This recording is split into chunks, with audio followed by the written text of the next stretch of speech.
Young Aphrodites is a film that everybody hates, and yet it amassed a scandalous number of prestigious prizes, including the Best Director award at the Berlin International Film Festival. Its chief crime was its refusal to present the ancient Greeks as gleaming demigods or heroic ornaments of civilization.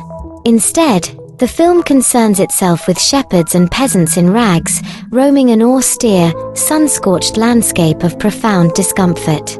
Speech is scarce, and action even scarcer. This stubborn determination to defy convention and confound the viewer is not an aberration, but the very spine of Nikos Koundouros' work. True cinema is about so much more than what's just playing out on the surface of the screen. Great art, not just cinema, is layered and deep like the ocean, where every moment and wave carries hidden meanings, contradictions, and powerful insights.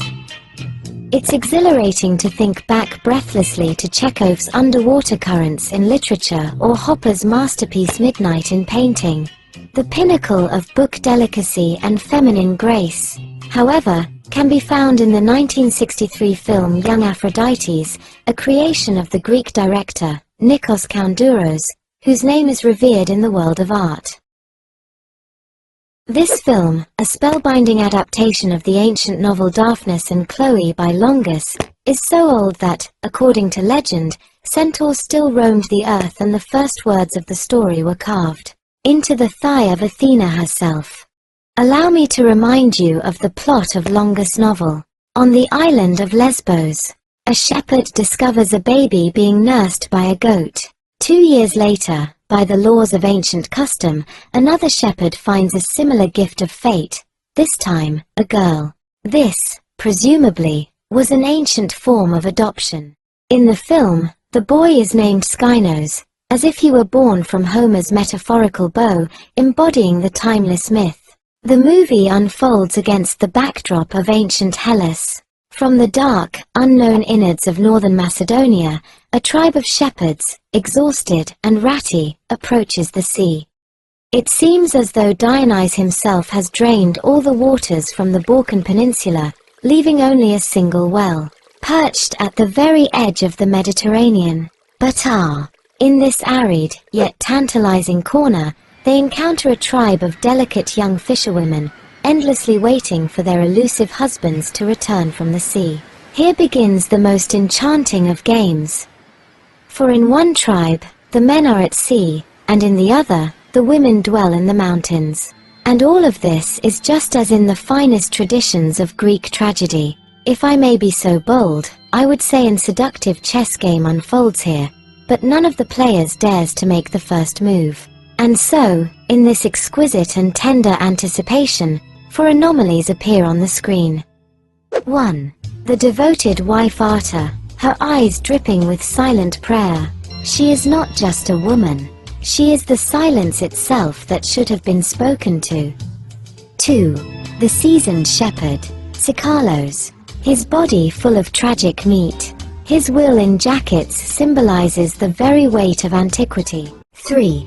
Skynos, the boy whose eyes are filled with boundless skies and hope. 4. Chloe, the maiden whose breath is like a light wind. Between these characters and among pelicans, goats, and pigeons, something truly quirky starts to unfold. They engage in a communion of friendship, performing ancient ritual duels on stones, bathing in the clear waters, and pledging eternal fidelity beneath the shadow of an ancient aspen tree. It is the law of the time, when both shame and playful irresponsibility intertwine in a recondite web. And all of it serves merely as a stage for the gullible slumber into which the characters drift. Now, if you will permit me, I must describe how the camera tenderly caresses the sea. It floods the frames so completely that the sensation is as if the film were not shot on celluloid but spread across an aquarium watercolor cloth. In these close-up shots, each detail seems to come to life, and the director, with remarkable finesse, isolates the most intimate corners of existence, viewing them with a sense of homely warmth and significance. This practice is inspired by the words of the great cinema theorist Guido Aristarco, who once said, "Two films with the same action, the same performances, and the same wide shots, but differing in their use of close-ups, will always express not just two versions of the same story, but two completely distinct understandings of life." The characters, without a hint of fatigue, incessantly drink water, almost as if it were their sole form of sustenance.